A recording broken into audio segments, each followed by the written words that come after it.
I'd say they're drastically in need of help. Really? And it's a really sad story, but we actually face the prospect of a world without mangroves in the future, which is a kind of scary thought considering of how much value they have to, and how many livelihoods they support and how much they mean to our coastal zone.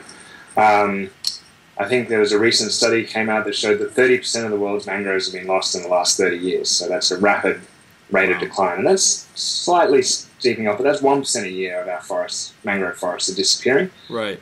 The main cause of that is, unfortunately, shrimp aquaculture and the rise of the blue revolution. The demand for shrimp, particularly in the US, I think people are eating a lot of cheap shrimp. Right. And a lot of that comes out of Southeast Asia and those regions, particularly Southeast Asia. That's where the main bulk of mangroves are, along the equatorial zone. And people have just been chopping out mangroves and putting in shrimp ponds, and then shrimp ponds get abandoned, the mangroves don't come back, and we lose the mangroves. So why do these fish farmers, why do they need to cut down the mangroves? What's so important about that area that they need to only just do the shrimp farming in that area? Can't they do it somewhere else? Well, I think there's two reasons, and I recommend to anyone who's listening to read a book called A World Without Let Them Eat Shrimp. It's a great book about just this problem. But the two reasons are that, firstly, mangroves aren't really owned by anyone. No one owns the mangroves. It's common space, so people can come in. There's no real tenure issues there. And secondly, you're close to the sea. You can get easy to get water, flush out your ponds, and keep recirculating the water around. Right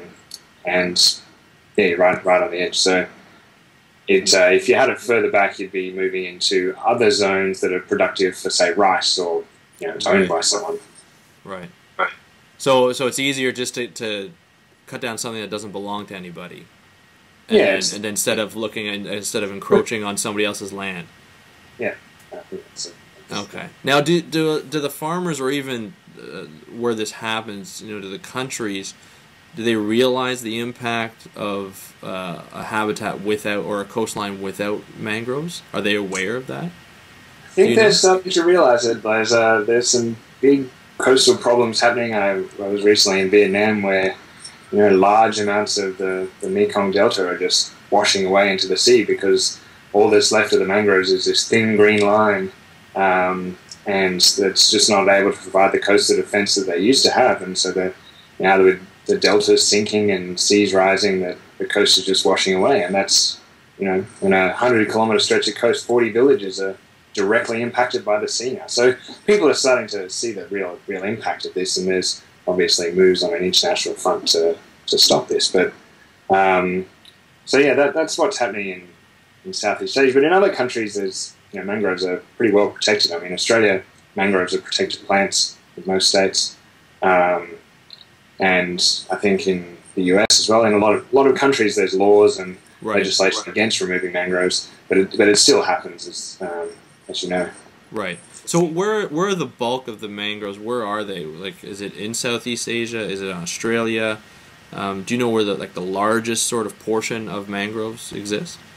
Well, Australia has the third largest area of mangroves. Okay.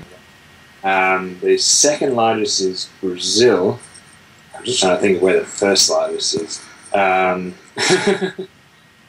Brazil's the second largest.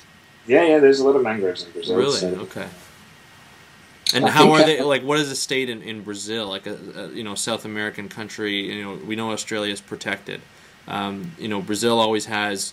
The Amazon forest is always in sort of danger of being burnt down in certain places for agriculture. Is it the same thing with mangroves? Yeah, there is legislation to protect mangroves, and there's a big community push to help protect them. Again, it's about shrimp aquaculture in Brazil as well, and coastal development. So replacement, people call it reclamation, but I like to call it replacement, because it's not really reclaiming anything. Yeah, exactly.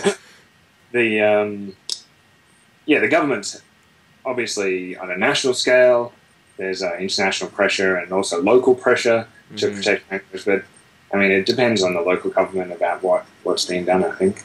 Okay.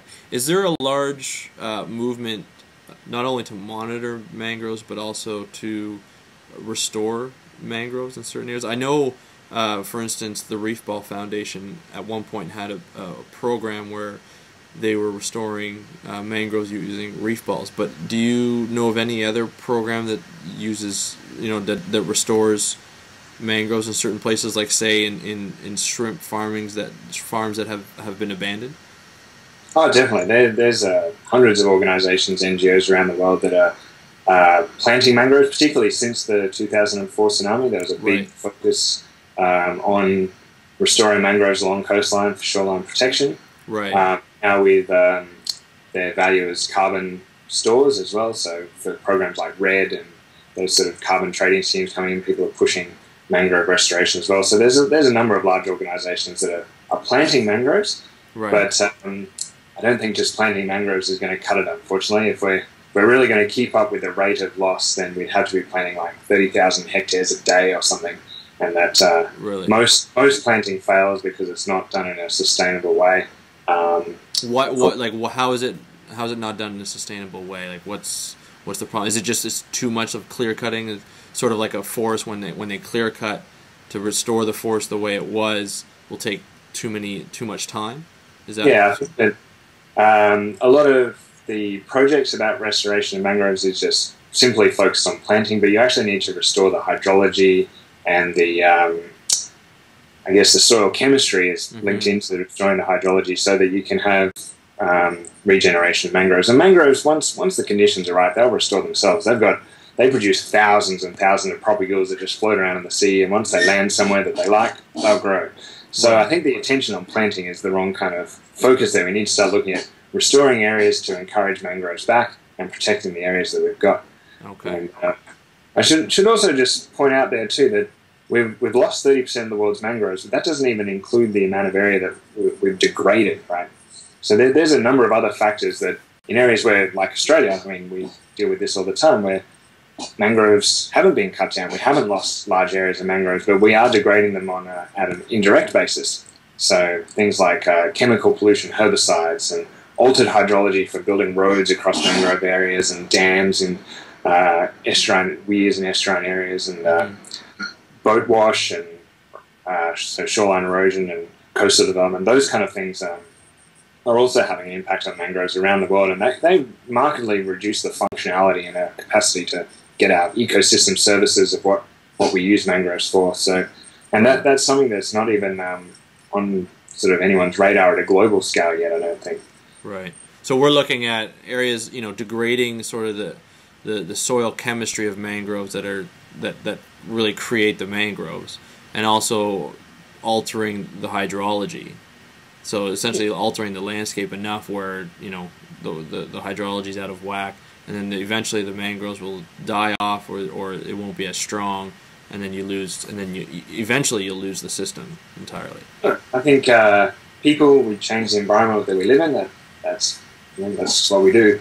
Right. But for mangroves, it's whilst they have a wide range of adaptability as a species and a group of species, that really once they get established, they're very conditioned to that localized environment and localized conditions. So if we change the salinity by putting in a dam, or changing the tidal flushing rate by putting a bund wall in front of an area, or even increasing sedimentation into the mangroves, so you're going to change the forest, and you start to lose the forest health decline. So we need to start moving beyond this accounting exercise of we've got this amount of mangroves in the world, and start looking at habitat quality as well, because its capacity to give us the things that we benefit from, we need, fish, for instance, is really impacted by the quality of habitat. Yeah. Well, even closer to home is coastal security.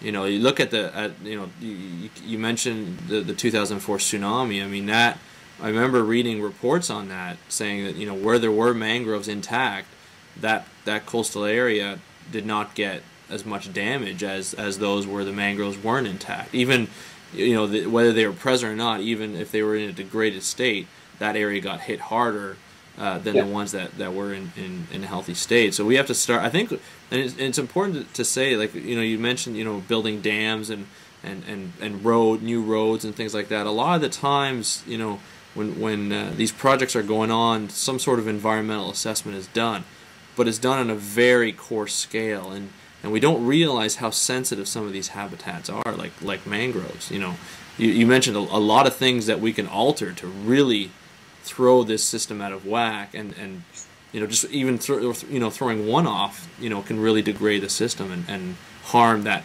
coastal security, and of course, you know, looking at fish and all the other things you mentioned at the beginning of the program. So I think that, you know, it's an important message to realize that, like, for especially like the people who watch this who aren't really involved in environmental assessments, it's done at such a coarse level and such a general level. We often ignore the impacts even downstream. You know, unless it's right, we only pay attention to the things that are right in front of us. But if we keep losing this downstream sort of thought of you know, it's cumulative, you know, we're going to lose all these sensitive habitats. Sorry, that's my rant for the program.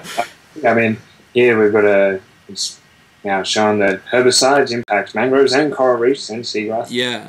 And that's, you know, it's a little bit from every farm is just washing off all the time, but it ends up to be a big pulse amount when it ends up in the downstream estuary. It's just all those farms upstream losing a little bit at a time. It's not too much, but it actually has a big impact, and you can wipe out a whole species in a system. Oh yeah, yeah, absolutely, absolutely.